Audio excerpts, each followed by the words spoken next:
Shalom, aku mau sedikit bahas yang aku baca tadi, yang momen saat Tuhan Yesus disalibkan, yang dua orang penjahat yang ada di sebelahnya yang bilang, "Yesus, ingatlah akan aku apabila engkau datang sebagai Raja." Kata Yesus kepadanya, "Aku berkata kepadamu, sesungguhnya hari ini juga engkau akan ada bersama-sama dengan aku di dalam Firdaus." Di sini kita melihat kan, penjahat yang di sebelah Tuhan Yesus itu hanya mengatakan itu aja, dia bersama-sama dengan Yesus di dalam Firdaus gitu. Nah, banyak di waktu yang sekarang ini banyak kita merasa bahwasanya jika kita udah mengakui Yesus sebagai Tuhan itu udah cukup gitu. Kita menyamakan kayak penjahat yang di sebelah ini. Pertama, nggak boleh kayak gitu ya, maksudnya pertama, momen Tuhan Yesus disalibkan hanya sekali dalam sejarah gitu kan. Nah, dan hanya dia yang dapat kesempatan itu gitu. Nah, kalau kita yang udah menerima kasih karunia itu, kita nggak cukup cuman bilang bahwasanya Yesus adalah Tuhan, tapi kita harus mengerjakannya. Contohnya, kita harus berjalan dalam pertobatan. Pertobatan itu bukan sekedar aku minta maaf ya teman-teman, tapi pertobatan itu kalau misalnya yang tadinya kita selingkuh, ya udah kita berbalik. Pertobatan itu berbalik dari hal jahat yang kita lakukan sebelumnya. Jadi yang tadinya mungkin kita selingkuh, ya udah jangan selingkuh lagi. Yang tadinya kita suka berbohong, jangan berbohong lagi. Yang tadinya kita kepahitan sama orang, ya udah kita harus melepaskan pengampunan. Dan pertobatan itu nggak dilakukan sekali gitu. Jadi kita ngerasa kayak kita udah memaafkan orang itu, atau kita udah ngerasa nggak berbohong lagi gitu, ya udah selesai. Nggak gitu. Pertobatan itu dilakukan setiap hari. Makanya iman kita juga terbentuk bukan cuman kayak dalam satu momen gitu langsung imannya kuat. Enggak. Iman itu kan terbentuk ya dari perjalanan hidup setiap hari yang kita rasakan gitu kan. Di saat kita baca firman, di saat cobaan atau tantangan hidup yang kita alami.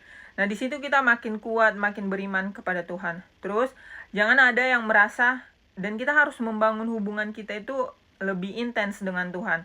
Jangan ada yang merasa karena udah rajin gereja, udah ngerasa cukup gitu. Nggak cukup. Karena kayak yang aku bilang, dulu aku juga rajin banget bergereja, bahkan dari sekolah minggu sampai umur 27 tahun. Kayaknya aku absen ke gereja cuma 5 kali. Aku pernah ditugaskan ke Purwokerto waktu itu hari Minggu. Saking aku rajin gerejanya, aku berusaha mencari gereja di Google, dan aku masuk di suatu gereja, ternyata pakai bahasa Jawa gitu.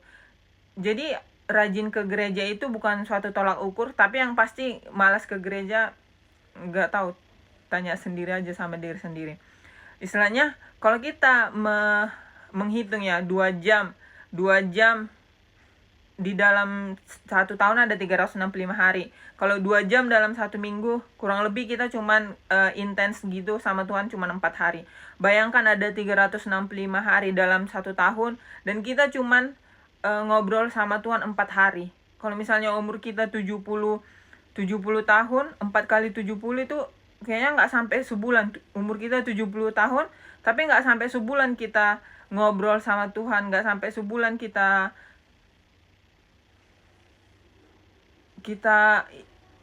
berdoa, atau ya udah berdoa kan ngobrol ya, nggak sampai sebulan kita. Bayangkan umur kita 70 tahun, di dalam 70 tahun yang sangat panjang itu kita cuman nggak sampai sebulan melibatkan Tuhan dalam hidup kita. Kayak kebayang gak sih sejauh apa kita sama Tuhan.